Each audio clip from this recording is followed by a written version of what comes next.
Let's talk about this clip against TCU where I think a lot of people are too low on Darryn Peterson's slashing. He had a weird year, of course, with the cramping and the creatine and clearly not playing at his athletic level. But at his best, you look at a play like this against TCU where teams are constantly showing two-hit ball screens at Darryn Peterson, especially because, and again, stop me if you've heard this before, Kansas had nobody really on offense to take pressure off of Darryn Peterson reliably, where Peterson's going to split these defenders. His ball control at the moment is not consistent, but he has the movement skills, the fluidity, the slitheriness to become an elite dribbler to me at the next level. And then his touch is phenomenal. He's not like the most explosive vertical leaper. He's not Debansa or Wilson, but he's quite good. His ability to hang in the air, contort, and finish with his left hand on the way down over a contesting defender. And again, pay attention to the attention the defense pays to him. There's the incredible gap help, the shell that you're always going to see against Peterson.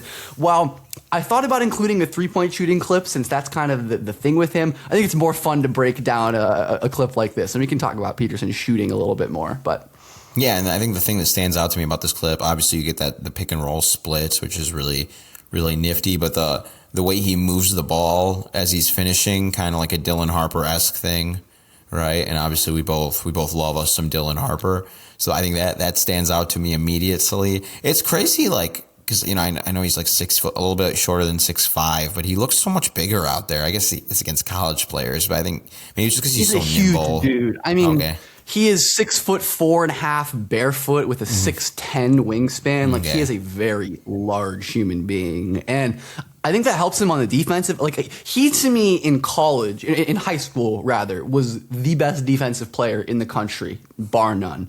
And while at Kansas he wasn't that, I think he was still phenomenal on defense, especially relative to his offensive responsibility. Like he is a legitimate shot blocker for a guard. He has the freakiest hands and off-ball instincts, and his effort defending the ball wasn't that great this year. But I think you can imagine him, especially getting healthier in a system where he's not as relied on. And again, you have one fewer foul to pick up in college. I think we can talk about this with Boozer too. Like, I'm sure there's an element of like, hey, we are going to lose if you are off the floor. So if you have to give up a shot at the rim, that's worth it sometimes. And I think with Peterson defending the ball, right, it's like, if you have to give up a post drive every once in a while, it's more worth it than you not being on the floor. But I think his defensive upside, his driving upside, and then Peterson is, arguably the best shot maker in the entire draft. Like he is when the ball leaves his hands, you're surprised if it misses. He's that kind of player. Okay, so what I'm gathering from this conversation and the two previous conversations we've had, right, is so he has all of that, the toolsy stuff and the athleticism that you love about Debansa, right? But he also has a lot of that additive stuff that you love about Boozer, right? He's gets you the best of both worlds kind of thing. Why do you like Boozer more than you like Peterson?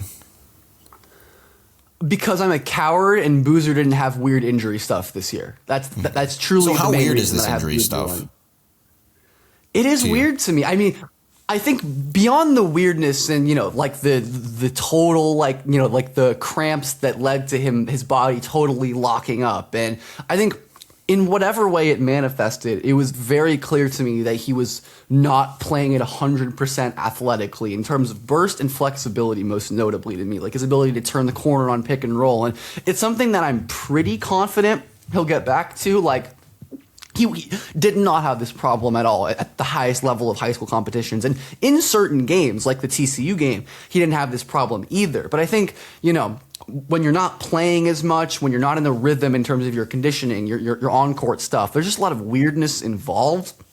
But yeah, kind of like you said, I maybe am being a little bit of a coward here because I do think just purely in terms of the basketball, Peterson is my number one player in this draft. But there is enough like question about, again, if he's not this level athletically, I still think he could be like a Jamal Murray plus type player, like a guy who's, an elite second option on title teams. But if he ends up being the level of athlete that he's been in the past, where he can break down defenses consistently, I think his playmaking is an over talked about weakness, where he had very low assist numbers, but I think those can largely be explained by his lack of teammate quality and the offense. And like I mentioned before, I do a lot of pass charting, and the only player I've ever charted who passed more under pressure than Darryn Peterson, so that's double teams, players trapping, was Dylan Harper.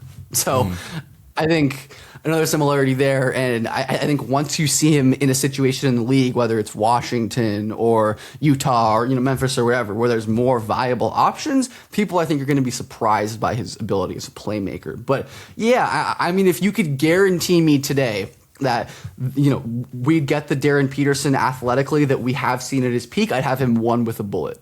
Okay. So what is this? Like, if he's 100% athleticism, right? All of that. You can guarantee it. You get the full-fledged version of him. What are some comps? And are you talking about a guy who can be the best player in the world in the Wembanyama era? You think he could surpass? I think at least. I mean, probably not. Maybe, okay. But like number two. I mean, again, I think at his peak could be a guy who is in MVP conversations consistently, in all NBA talks, just because of that defense, the well-roundedness. I think about another guy who was kind of cursed with injuries but could have been that level, Brandon Roy, another like two guard with just preternatural movement skills, explosiveness, could do everything on both ends, but just could not kind of stay healthy and kind of harbor his athletic powers. I think there's he's again a very hard player to compare to, a very unique guy. There's some Donovan Mitchell in his game, but he is 6'5", so that obviously is a big difference. You wonder how good Donovan Mitchell would be if he was 6'5".